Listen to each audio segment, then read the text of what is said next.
Hello, my name is Marina Lazarus. So who am I and what's brought me here today?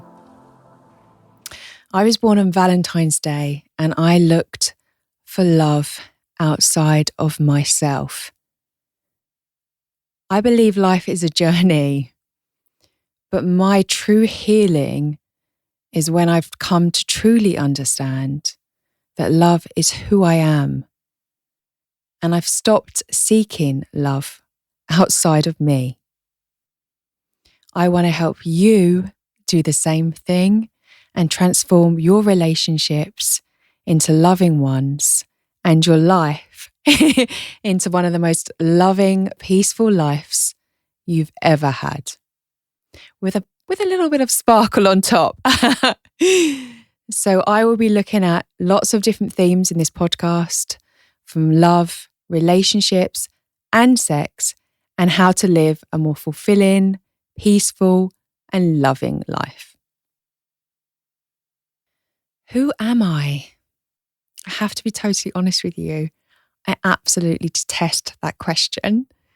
I always cringe whenever somebody says that to me. And my response is, I am a human being, or I'm a soul, in fact, living a human experience. Why I don't like that question is because so often people judge others and validate others by what they do. And the fact of the matter is, you are not what you do. You are who you are being in this world. Like, who are you being? Are you being kind? Are you being loving? Because obviously love's my thing, right? Are you being like that with everyone? From the taxi driver to your mum, to your children, to your boss? Like, are you acting in different roles? Or are you being you? Do you know who you are? Like, who you are is not the job you have. It's so much more. And we get so confused. So, because I am a human being and I get asked this, I have to answer this. I am Marina Lazarus. I'm here to help rise people back from the dead. How I got my surname Lazarus is a bit of a story. My great-great-granddad was in a village in Cyprus. They thought he was dead. He wasn't dead, but they went to bury him anyway. In them days, they used to wrap people up in bandages. And at the funeral, he woke up. He got given a second chance. I believe we all have a chance to be reborn every single day, every single minute. And the way that you do this is through love. So I was born on Valentine's Day, massive one for me.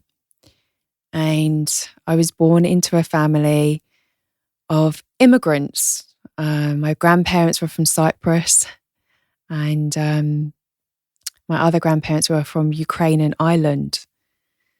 So in my family, there was a lot of sense of not belonging here in the UK. There was a lot of immigration trauma, a lot of war trauma, and a lot of adversity. My life wasn't easy, as you should say, but it sure was a massive gift. I definitely believe I chose my mum and dad and I chose my parents. And I learnt a lot about relationships through watching my parents and seeing, and my grandparents, and seeing kind of what I didn't really want, if I'm going to be truthfully honest with you. My dad had a business, he was an entrepreneur and it was very successful, but then he had ill health. He worked 7 days a week. He worked so hard and he got a pituitary gland tumour. I was only about 10 at that age and he nearly died. My mum believed women should stay at home and not work. And so my parents lost their business and both didn't work and were very unfulfilled. But they were great teachers to me and I learned a lot from their relationship. And my mum, there was, infidelity. There was all sorts of things going on in this relationship.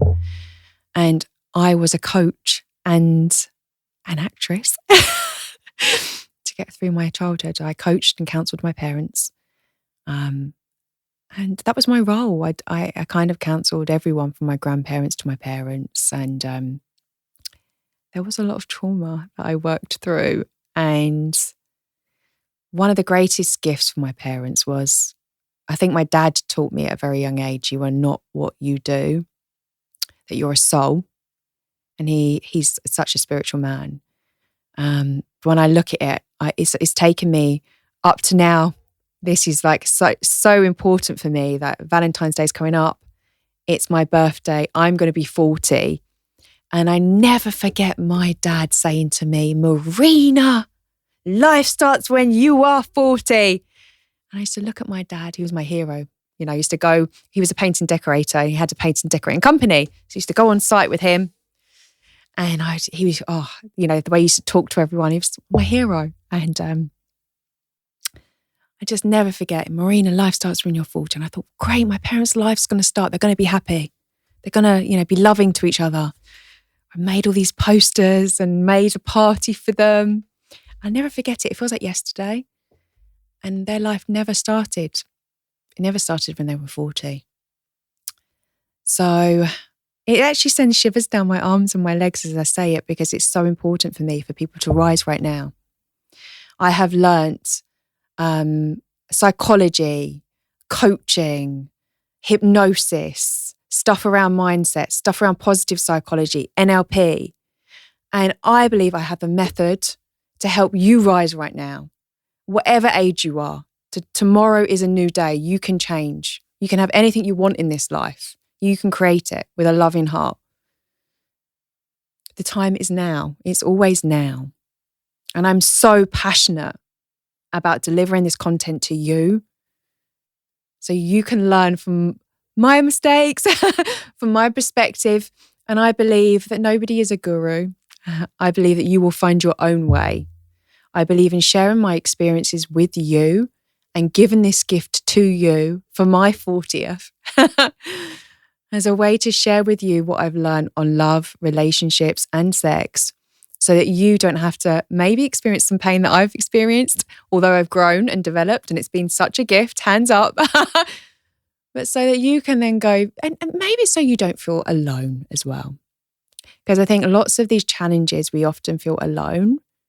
And if I can help you and give you a how-to guide, if you like, so you don't feel alone and you feel like somebody actually understands, then it is my honor and my pleasure to go with you on this journey and to share with you what I've learned from going through my own transformation and doing different things, right? I mean, seeing my parents not work.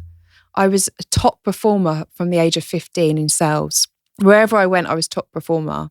I lived my life on performance and eventually caught up with me like everything does. And so I think having children really changed me and I dropped more into my soul again and who I am.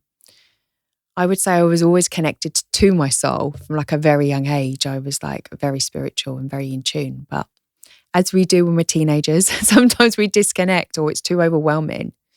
So I want to share with you a little bit about that and about my journey, about how I've been successful in different areas of my life. And I say successful because it's how you define success. I think true success is when you are at peace with who you are and you are content. That's true success. But in the sense of society and doing, I've been an achiever in sales. I've trained and led teams. I've been a trainer. I've coached in various different organizations around leadership. I have studied love and relationships in depth. My true passion is relationships, but everything's relationships, whether or not it be in business or in personal. The way that you do something is the way you do everything. There is no difference. So let's bring it all together. Let's bring you back together. Let's find out who you are. Let's get back to love. Because I believe love is who you are. It's who you are. So often we're taught it's a thing to look for. It's a person or, There's different types of love. These things that distract it from simply, you are love. You come into this world as a soul. You come into this world as love. And you go out of this world as love. All in between is us just getting a little bit confused. And I want to help get you back on track. So on this episode, I want to answer a few questions that people have asked me. Now, people have asked me, how is acting, coaching, and psychology all related? And I love the metaphors when it comes to acting. I don't think I could have achieved what I have achieved in my life if I didn't act it out first. I never forget being really young, and I wanted to be a businesswoman, and I put on a suit, and I don't know if I should say this, but to get served at a pub, I pretended to be a businesswoman. Never forget. And I became a businesswoman. Everything starts in your mind. Your mind can't tell the difference between imagination and reality. So acting things out is a great way to get you where you want to be. Acting is brilliant, and it's almost like we have different parts of self. If you like it or not, your parents become a download. You have different parts of self. And we do have different characters we play in life, different roles, whether or not it's the mother, the friend, the lover, whatever it is, we've got all these different roles that we play. But who are you really when you're not playing the roles? Who's that person? And it's who you're being most of the time. Are you being loving? Who are you? Well, you are love. Let me tell you that. Despite what you do, you are love and you are lovable. But sometimes we get a little bit lost, and I do sigh. But at the core, you're love. We're not these roles we play. And so often people want to typecast people, especially in relationships. I'm looking for the wife. Okay, good luck with that one.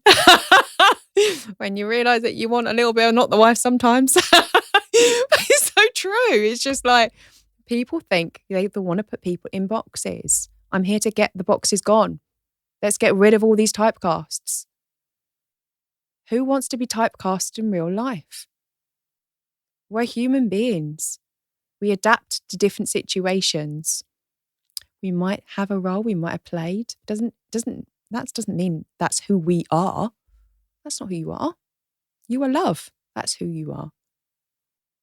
And when it comes to judgment, we can't judge anyone unless we've walked in their shoes, because we don't know that if we weren't walking their path, we wouldn't act in that way. Our life experiences shape us to do things, and having love and compassion for that and understanding of where it comes from heals the world. But it's so true. It makes it a better place. So let's get back to love. And it all starts with loving you, loving who you really are. And that's such a funny thing, because people often say, you can't love someone else until you love yourself. And I always used to think that was true. And then I heard someone else say, you learn love through relationships. And it's so true. You often can't just learn to love simply by being alone, locked in a room, especially in today's society where it's all become a virtual reality. My love, you are lovable just as you are now. You don't have to sit there and wait to that perfect moment where you think, oh, now I'm lovable because I love myself, because you'll never get there. You have to go out there and, risk it. And I'll give you tools and tips and meditations and things to help you with that, right? But I want you to know that you are lovable. And you will never find that perfect moment or that perfect person, because it doesn't exist. The only thing that exists is right now. So people often come to me and say, look, Marina, you've been on your own journey when it comes to relationships. You was in a relationship for 13 years, you were married, you had children, you've been through a divorce. What is your formula for a good relationship? And one thing I'm so passionate about is my relationship formula. And because people come to me like, Marina, this is going on in my relationship. I'm like, okay, yeah. Should I stay or should I go in my relationship? And I'm like, okay, let's just stop right there. Okay. In this moment, are you being open and honest with yourself? Let's take a look at this. What's actually going on in this situation? Please tell me. Okay. Where are you responsible for what's happening? Let's really look at this. And don't forget, number one thing you need to do is take responsibility for your part in anything because you are creating it all.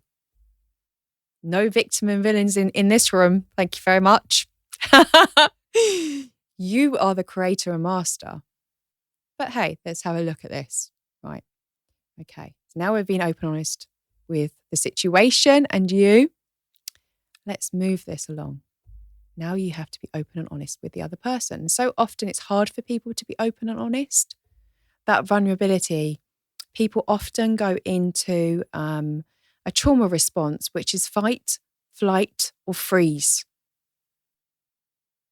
Let's try and get away from that. And we can look at that and we can explore the neuroscience and look at our brain more, look at more at fight, flight, and freeze, and all these things in future episodes.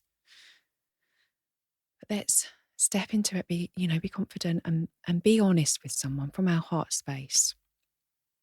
You will never know how that person will respond to you. You won't. You can't predict it. You can never predict a moment. So please don't waste your precious time trying to predict it because you won't. And by being open and honest, their response will show you what to do next. And in an ideal world, whatever you're being open and honest with will be well received in a loving, nurturing, kind way for you both to work together towards, a solution, whether or not you stay in the relationship or go, or all different things. But it will be a place where you are heard, seen, loved, valued, because it's your experience and no one can take that away from you. And it's your truth. And, and it really and truly, we can both have different opinions and different truths. And if we are solid and secure in ourselves, we know it's not about us. So we can then step into listening to other person with a loving heart. And then the other person will teach you by how they act what to do next. You will know in your body, you will know in your intuition, you will get them feelings, trust me. And if you're honest and if you're true to yourself, you will be guided, right? What to do next. And it's scary. It's scary to be vulnerable sometimes. It's scary to be open.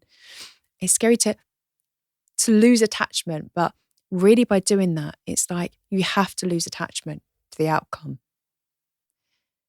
And so often people find it really difficult to lose attachment to the outcome because they're in a relationship where they're trading something.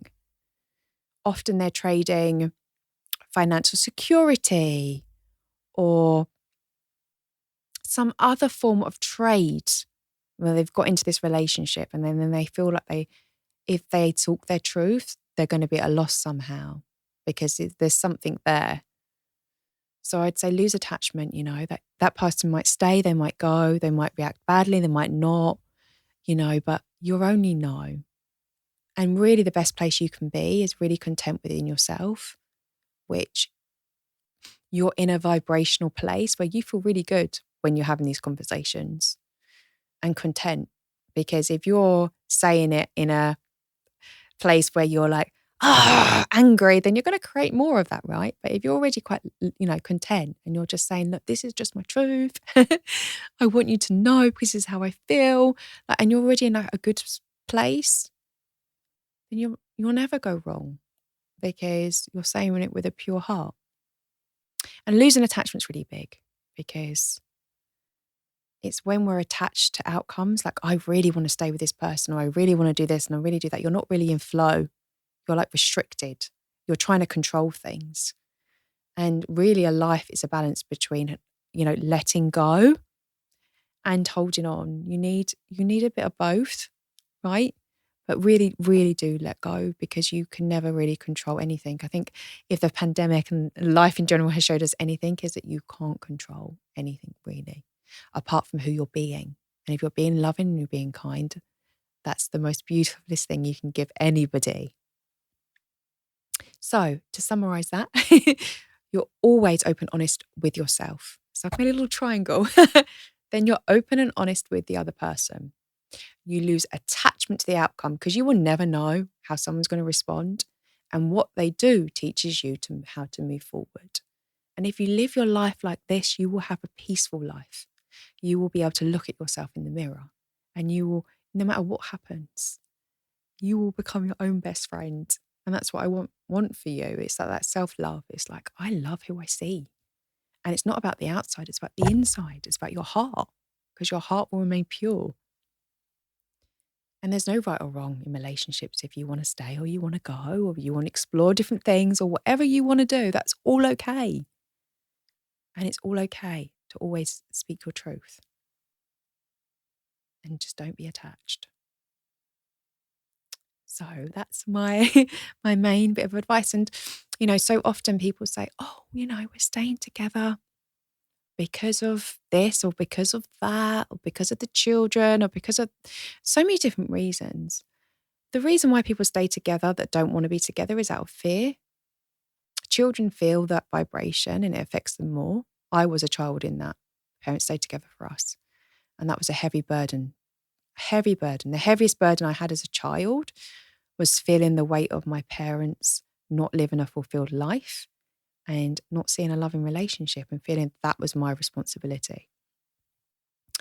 People don't stay together because of the children. They stay together because of fear. And if people are in an unhappy relationship and they're just staying, it's because it's familiar, and it's hard to break out of things. It takes a lot of courage. And I have a lot of compassion for people that do stay, because after going through my experience, it was very, very one of the hardest times of my life. When I divorced just before lockdown, I went through the relationship breakdown, and it took 3 years. So it was one of the hardest experiences of my life. I wouldn't wish that upon anyone, a divorce. I really wouldn't. It takes a lot of courage, so I can totally understand why people stay. So again, no judgment there. It's, with understanding and compassion. But if you stay, you make it work. You are loving, you are kind. You step into that, you see the person's good points, their good qualities. You work at that, right? You work at a lot of forgiveness. I mean, a good relationship requires forgiving yourself and the other person again and again and again. It requires you to create that honeymoon effect every day. You're responsible. You create. What are you creating? Are you creating or are you reacting? If your relationship's based on true love, which is based on freedom, there's no expectations. So that person's free to choose you that day or not. And are you giving to the relationship? Are you giving? Are you being creative? So often we're not. We're taking, we're being reactive, and then we wonder why things go wrong. When we're in the state of giving and creating, what can we create? Can we create some magic? It takes 5 minutes to create a bit of magic in a relationship. Just 5 minutes. Now that could be another topic. But it's true. And so create more love and create more magic. Create the honeymoon effect. You can do that. But if you choose to do that right. Because life's too short and too precious to stay where energetically you are being drained and where you're not creating that or you can't create that, then that's okay. It's okay to leave. There's no stigma on that either. So my relationship advice is be true to you. Stay in your heart. Be true to others. And choose freedom. Freedom is not expecting to get the things that you want from someone else. Get them from you. All of them. Whether that be, different, the old paradigm where people used to stay together, which we're hopefully moving from, which I'm going to help you guys move from, was, we're going to meet someone, for status. Oh, they come from this family, they're this, they're that. Whatever the status trade-off is. Financial security, sex, all of these trade-offs that people make. That's not love. That's trade-offs. That's not longevity. My other bit of relationship advice, which of course I'm going to go more in depth with, is around dating. Being single for 3 years myself, I have learned so much about dating. And most of the advice out there is based on trauma. And so it's very simple. Relationships and people that come in your life should be consistent, loving, supportive, and simple. And they should flow. Lots of us get into like, oh, we shouldn't call the person, we shouldn't do this, we shouldn't text them back. And all of that is just activating people's attachment wounds. If a man's going to then like kind of chase you because you haven't called them, well, he's probably avoidantly attached. And so you're not going to want to be with him in a long-term relationship anyway. You really won't, because you'll want to crave more intimacy as as a woman steps more into who she is and has kids. And I can tell you about that journey, how I had my children, how I changed. I stepped more into my feminine energy. Them changes really transformed me. And I wanted more connection, more intimacy. And if you're with someone that doesn't want you to text back and that wants, to go through all of that, then you just think, you're not going to get more intimacy from them. They're going to run. So there is 50% divorce rate because of attachment stuff and attachment wounds in our childhood. And so working on ourselves and working on being more securely attached and understanding these dating game plays, we don't want them. We don't want to be in them ever, really. If someone doesn't like who we are and they don't like our truth and, they can't handle us, then that's okay. We move, we groove, we flow, we grow. But yeah, that's a big one, like how to deal with things like rejection, how to deal with the dating game, especially after you've been divorced and all different ages, I want to help you guys with that too. It's so important, all of these topics. And obviously my little favourite one I like talking about is about sex. And for me, the reason why I like talking about this is because it was a very big taboo subject when I grew up. And there was all sorts of false beliefs around this. And then I found that when people come to me for coaching and advice, what I found is there's lots of depression and upset and confusion around this topic. And I want to help you with that. The way you make love is the way you live your life. And when I bring the acting into it, it isn't about the act and about the performance. It's about genuine connection. And I want to help you with certain answers and questions around that too, because it isn't. We get confused. Society confuses us quite a lot. I've been there, especially when it's like appearances and you're like, oh my gosh, I need to look like this. I need to be like this. No, you don't. True intimacy and connection is deep. When you're in that state, when you're in that meditative state, you don't even look at what the other person looks like.